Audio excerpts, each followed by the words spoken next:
Como un pequeño tesoro escondido en pleno corazón de la ciudad, hoy descubriremos un jardín declarado bien de interés cultural, superviviente de las antiguas huertas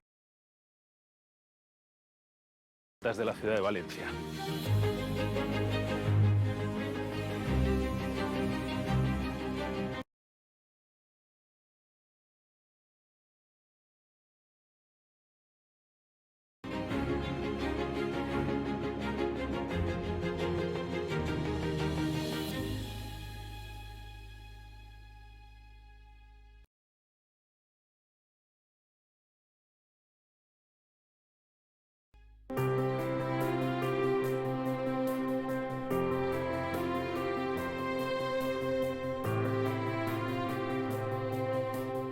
En las zonas destinadas al desahogo y el refresco de las familias acomodadas en las antiguas huertas de la ciudad de Valencia, Juan Bautista Romero creó una joya estética y naturalista para el disfrute de su familia.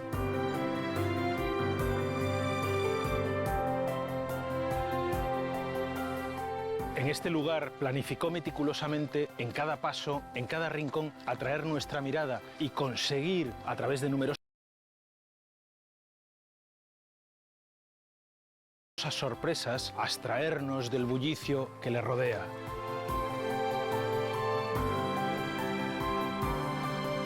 ¿Por qué Juan Bautista Romero construyó este jardín de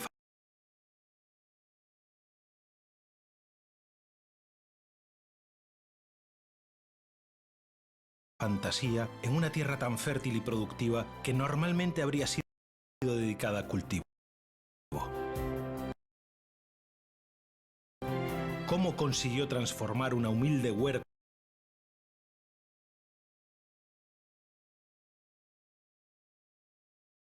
de frutales en un jardín de estilo neoclásico? ¿Por qué es considerado una joya artística? Hoy conoceremos un lugar lleno de historia paisajística, junto al popularmente conocido y disfrutado Paseo de la Alameda.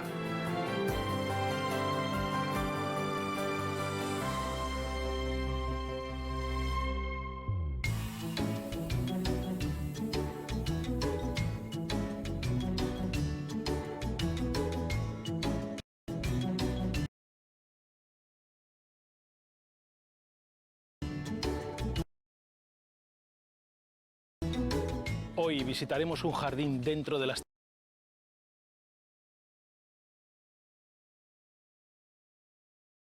tendencias europeas del momento, donde Juan Bautista Romero quiso proyectar su sentido de aislamiento y privacidad.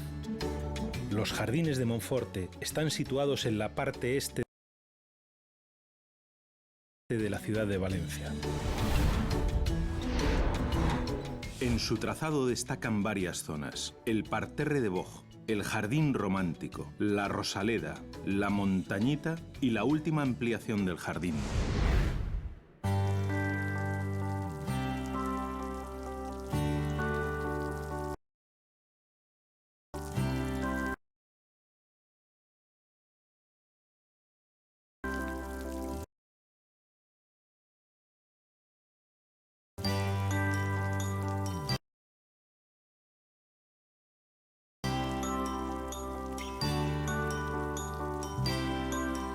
Este museo al aire libre tiene un gran valor ornamental y posee una gran variedad de especies arbóreas que le otorgan al lugar un ambiente especialmente romántico.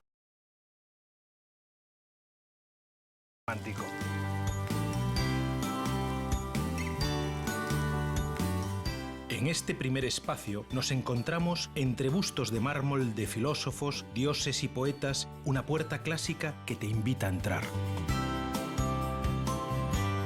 Los jardines tienen una superficie aproximada de 12.000 metros cuadrados, una superficie considerable para ser un jardín urbano y que condensa una variedad de trazados en poco más de 1 hectárea, convirtiéndose en un espacio único dentro de la ciudad.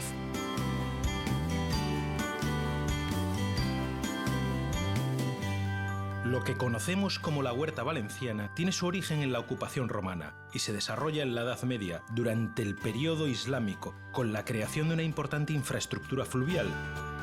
Gracias a estas infraestructuras, la ciudad de Valencia consiguió desarrollarse. Y justo nos encontramos en lo que hace 150 años era un huerto productivo. El hecho de que Juan Bautista Romero eligiera esta tierra fértil para convertirla en un jardín puede resultar paradójico, o no. Tal vez era algo intencionado, puesto que este lugar se ha convertido en el fruto más importante y atemporal, un verdadero regalo para los sentidos.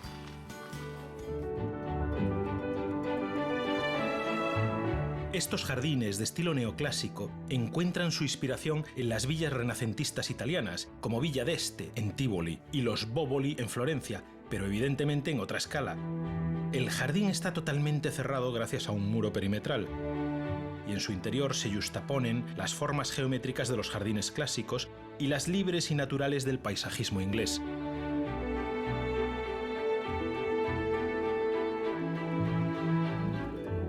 En 1849, el barón de Yaurí le vendió el huerto a Juan Bautista Romero por la cantidad de 80.000 reales. Era una auténtica fortuna para la época. A partir de ese momento, el huerto comenzó a transformarse en jardín.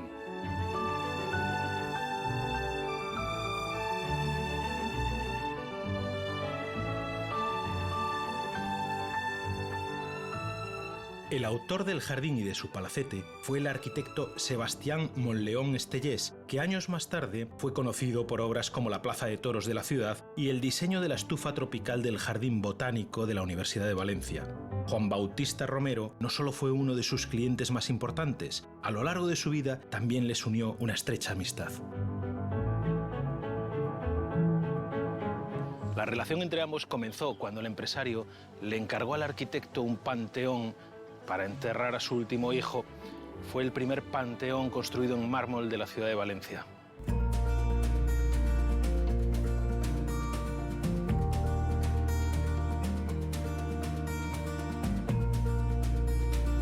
Los especialistas lo consideran una verdadera joya paisajística a conservar, por su variedad en un espacio limitado, por su trazado, por su originalidad y por las especies vegetales que lo componen. El arquitecto Sebastián Monleón, influido por las tendencias de la época, introdujo especies exóticas desconocidas en aquella época por los valencianos.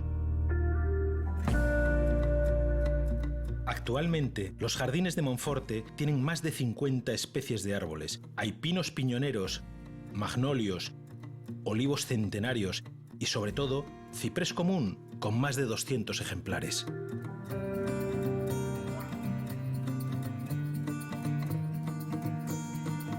Uno de los ejemplares más llamativos que podemos encontrar en el jardín es este único ejemplar de ceiba Ochorisia speciosa.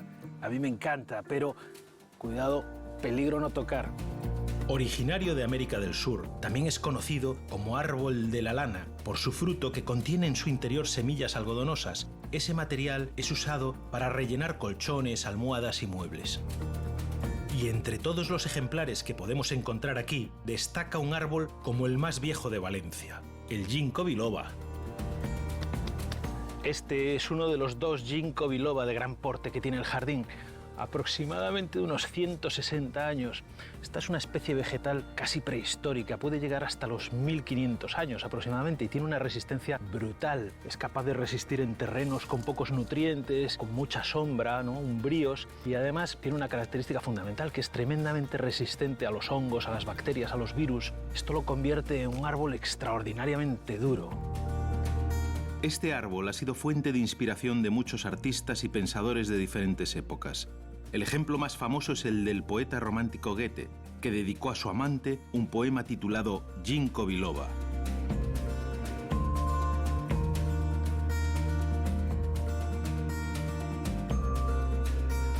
Y si el ginkgo biloba fue una fuente de inspiración para el poeta Goethe, estos jardines supusieron el germen y la inspiración para los 5 lienzos que el pintor Santiago Rusiñol pintó en 1911 en una visita a estos jardines.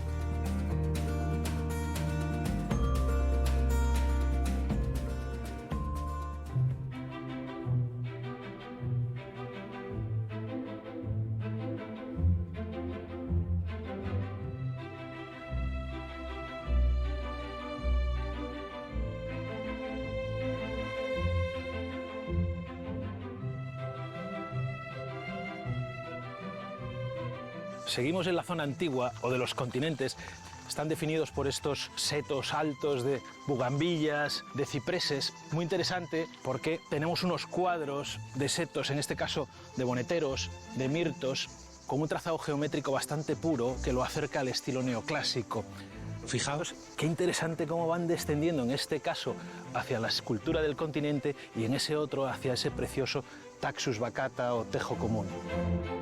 En el centro se halla un conjunto de estatuas muy especiales. Se trata de 4 figuras femeninas sobre pedestal que representan los 4 continentes. América con el caimán, Asia con un camello, Europa con un caballo y África con un león.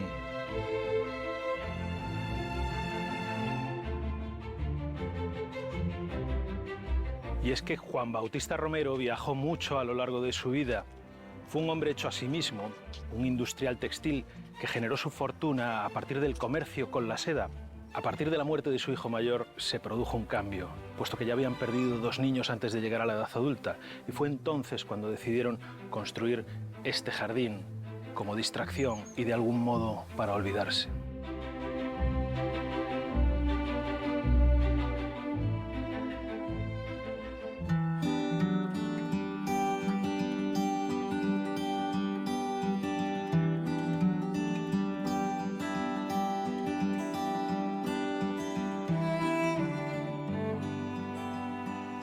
Después del parterre viejo llegamos al parterre nuevo y al sector triangular con este gran muro de cipreses.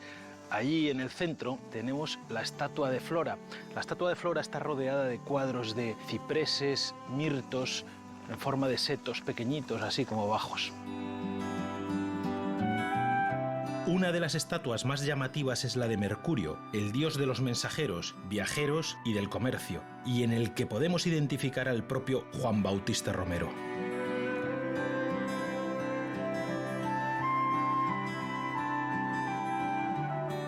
En diversos rincones del jardín, como parte de las sorpresas que encierra, el visitante puede disfrutar de esculturas de distintos poetas y filósofos. Una de las más relevantes, cerca de la montañita, es la dedicada al filósofo Sócrates. Situada muy próxima a la Rosaleda, podemos recrearnos con la Fuente de los Naranjos, rodeada por especies aromáticas, y entre todas las fuentes y estatuas destacan 2 por su fiereza. Aunque parezca mentira, estos felinos tan simpáticos en su día custodiaron las Cortes en Madrid. Son obra del escultor José Belver y fueron sustituidos por los que existen ahora, que son de Ponciano Ponzano.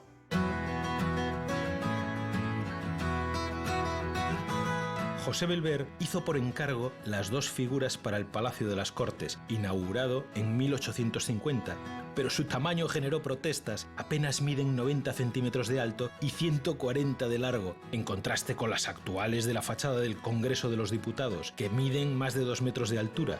De los leones de Belver llegó a decirse que parecían más perros rabiosos que fieros felinos, y fueron enviados a un almacén del Congreso. Juan Bautista Romero, en lo que fue todo un acierto, rescató estos leones para realzar el jardín, y hoy los visitantes pueden inmortalizarse con estas criaturas.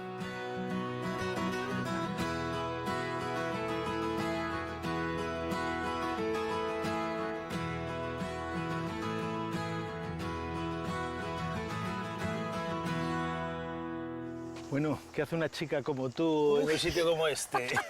Pues es lo mío, el tema de los jardines, nunca el mejor sitio que este. Sí, pero O sea, ¿por qué este? ¿Qué tiene de especial? A ver, cuéntame. Bueno, pues este tiene de especial que es una especie de superviviente inaudito de toda una colección o de rosario de huertos y jardines que se encontraban precisamente en esta zona al lado de la otra parte del río. Y entonces, de algún modo, las acequias, que eran inamovibles, intocables, condicionaban los caminos, los accesos, la parcelación de las fincas, porque, claro, no podían saltar la acequia. Luego viene el jardín, y entonces ya los trazados del jardín no dependen tanto de esos trazados originales del riego. Llega el artista, artista que diseña. Claro. Juan Bautista Romero, que es un personaje peculiar, familiar decide construir este lugar, que en realidad es un lugar absolutamente culto. Es decir, esto parte de un antiguo huerto y para ello pues recurre a los profesionales que entiende que mejor lo pueden hacer, concretamente a Sebastián Monleón, y él lo que quería era construir un lugar ajeno, digamos, a determinadas tradiciones y más dentro de lo que podía entenderse como cultura o como vestigio señorial, quizá, ¿no?, de una estructura que no era la habitual en los jardines colindantes o los huertos. Vamos a ver si descubrimos algunas aportaciones posteriores también a Lord de Romero, aunque sigamos llamándolo Sí, Lord bueno, de es que Romero. la palabra hort es una palabra que en realidad es huerto, implica cerramiento y una mínima, como mínimo un mínimo alojamiento del estilo que sea. Un hort no es una huerta, Ya. es un lugar sencillamente cerrado con un alojamiento. Vamos a seguir viendo el jardín un poquito a la sombra. Vale.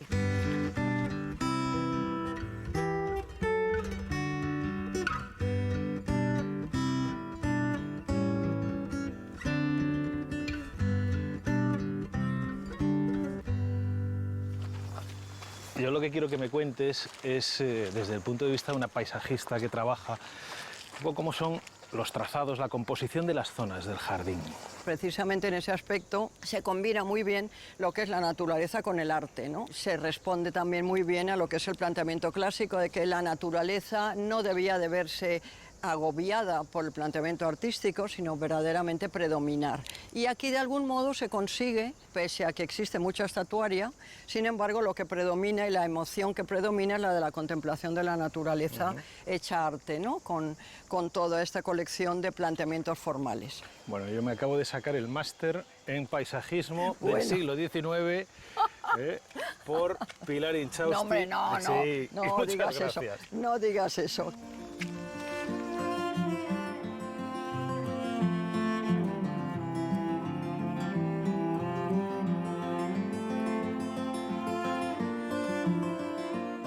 Al morir sin descendencia Juan Bautista Romero y su mujer, los jardines pasaron a manos de una de sus sobrinas, que estaba casada con Joaquín Monforte Parrés.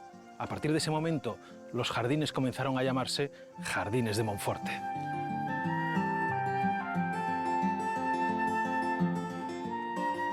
Este jardín ha sido testigo de las grandes transformaciones y cambios sufridos por esta ciudad, en especial una terrible tragedia, una riada llamada la Gran Riada de Valencia, que en 1957 se llevó por delante a más de 80 personas y tuvo unos gastos materiales de cerca de 10.000 millones de pesetas de la época, unos 60 millones de euros.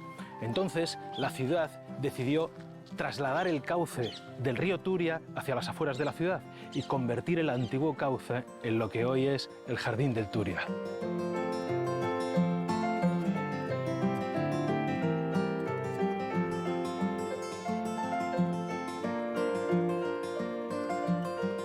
Si tuvieras una cita romántica en este jardín, ¿qué zona elegirías? Bueno, claramente este elemento central de aquí. Yo creo que es el... Hay zonas muy mágicas para esto. Es que además precisamente has dado, creo, en la clave de uno de los usos más importantes que tiene el jardín. Y es precisamente un rincón en el que para pasear y encontrarse, si no es en esa primera cita, en las primeras, y es maravilloso porque tiene espacios muy románticos. ¿Cómo se regaba ya entonces el huerto? Hay toda una distribución de acequias madre. Esta supongo que regaba de la acequia de Mestalla, que Mestalla es la acequia de Mastalla, la más grande de todas las acequias, y que cogían el agua de aguas arriba y entrando a los distintos huertos. Y cómo se riega actualmente la huerta.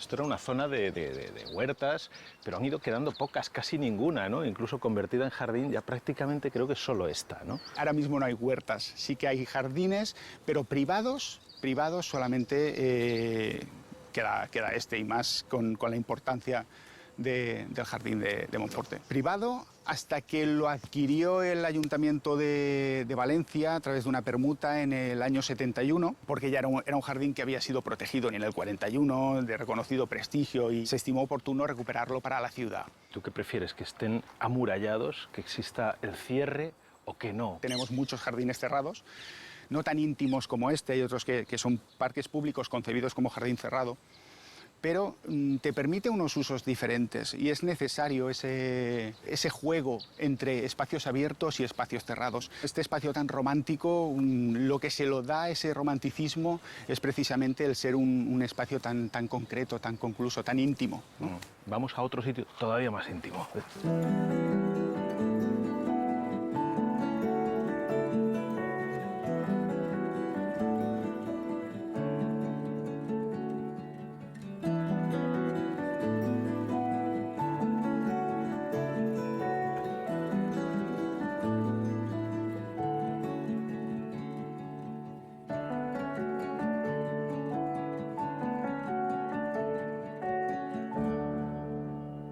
Bueno, pues cruzarás los dedos, ¿no?, para que no vuelva a haber otra riada como la gran riada de Valencia, supongo.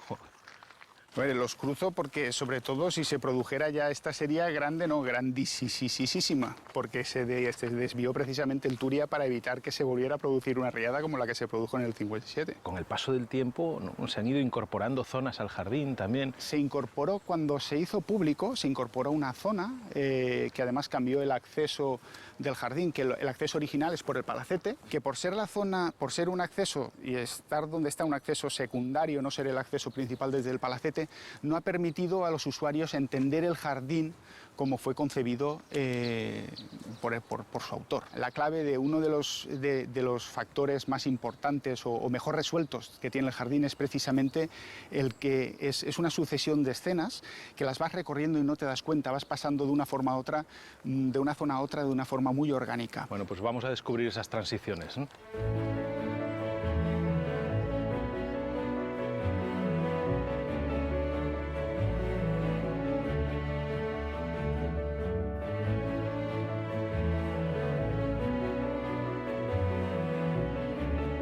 Una de las curiosidades más singulares de este jardín son estos cuernos. Nadie sabe de dónde vienen ni por qué están situados aquí. Nadie sabe si hay algo dentro o cuál es su procedencia. Se admiten teorías, pero el hecho de que nadie sepa nada no significa que no se sigan alimentando teorías y rumores sobre estos cuernos. Cuando el ayuntamiento se hizo cargo de este espacio en 1970, lo puso a punto para abrirlo al público 3 años después. Básicamente, el jardín sigue siendo el mismo que se proyectó en un principio. Las restauraciones que se han llevado a cabo, tanto en el jardín como en el Palacete, han servido para que podamos seguir disfrutando de la belleza de este hermoso lugar.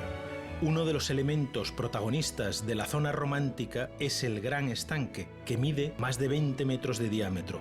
A su alrededor hay varias especies de árboles exóticos, como el ciprés llorón. El ciprés llorón, cuyo origen se ubica en zonas montañosas de China, está presente en Europa desde hace siglos. Alrededor tenemos una serie de árboles orientales y en el centro, en el estanque, una curiosa colección de peces. También tenemos papiros, tenemos nenúfares y especialmente uno que es el nenúfar blanco europeo, propio de las regiones europeas, normalmente encontrado en estanques mediterráneos.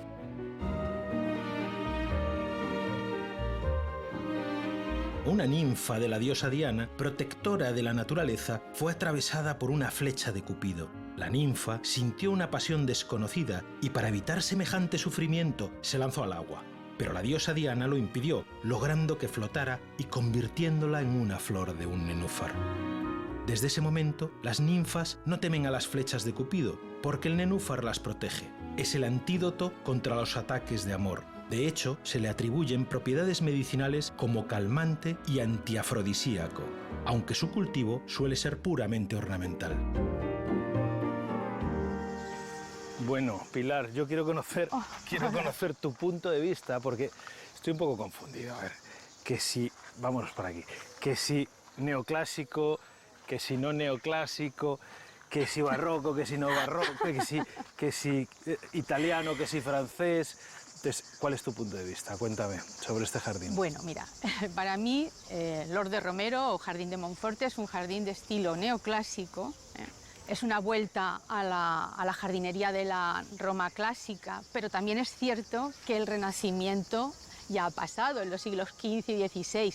Luego podemos decir que Monforte bebe o su diseño se fundamenta, podríamos decir, en el mundo clásico, pero también, sin olvidar, el Renacimiento. O sea, estrictamente neoclásico. Neoclásico. Vamos, neoclásico. básicamente. Con sus 3 zonas muy bien determinadas, muy bien definidas. Monfort es de una exquisitez impresionante. En la primera zona siempre hemos de introducir especies que sean muy aptas para el recorte, que soporten el recorte, que soporten la estructura topiaria. Luego, en la segunda zona, pues podemos encontrar también cipreses, podemos encontrar naranjos. Habéis visto que hay naranjos naturalizados, están preciosos.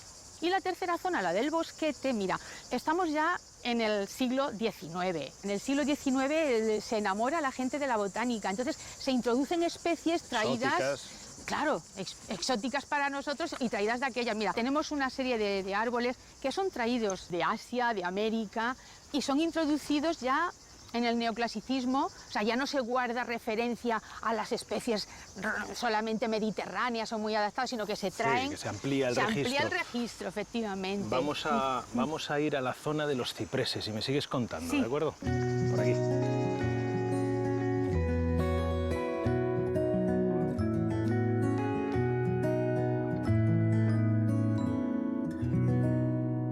Vamos a hablar del agua, ¿no? Tan importante, Sí. y de cómo recibe un jardín renacentista como este el agua. Es un jardín Monforte que está lleno de fuentes, tienes el estanque, entonces es importantísimo el agua. Lo que ocurre es que hoy en día en el jardín en el que estamos, en Monforte, el agua va en circuito cerrado, de un aljibe pues nutre las fuentes, porque bueno, somos conscientes del problema de la escasez de agua y todo el problema del cambio climático. Entonces los jardines, pues es cierto que sobre todo los jardines que están basados en el agua, como ocurre en un jardín neoclásico, en un jardín renacentista, pues bueno, tienes que recurrir hoy en día a la técnica, que es pues eso, reciclar el agua, meter circuitos cerrados, bombas y demás, para que el jardín siga teniendo su esplendor acuático sin que sea un problema para la ciudad ni para el medio ambiente. En la época de formación del jardín sí que recibían agua de la acequia. El jardín se regaba por inundación,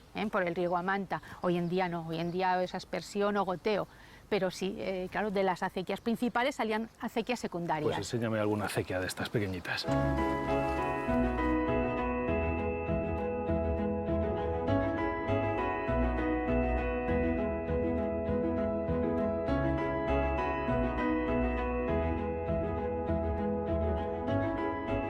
Esta zona del jardín es un claro ejemplo de jardín romántico, donde podemos encontrar multitud de rincones bucólicos para esconderse y disfrutar. Como el puente de madera sobre la gruta frente al estanque o la cascada rodeada de lechos, que hacen de estos jardines un lugar más que singular. Para poder dar presión al agua y poder suministrarla a todas las fuentes ornamentales, se construyó la conocida como Montañita, una pequeña colina sobre la que se colocó un gran depósito que se llenaba con mecanismos hidráulicos manuales. Tras su modificación, la Montañita se transformó en un pequeño mirador y dicen que si te colocas en el centro, tu voz se multiplica. Vamos a ver. Sí.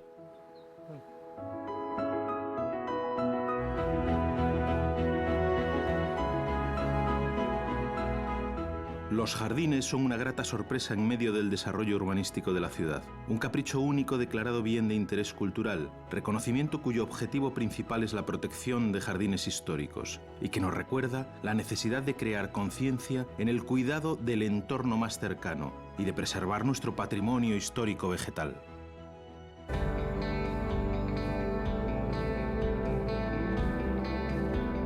Nos despedimos del Jardín de Monforte, nombrado así por su último dueño, pero con el espíritu y la personalidad de Juan Bautista Romero, que descubrimos en todos los rincones, por lo que seguirá siendo para siempre el Hort de Romero.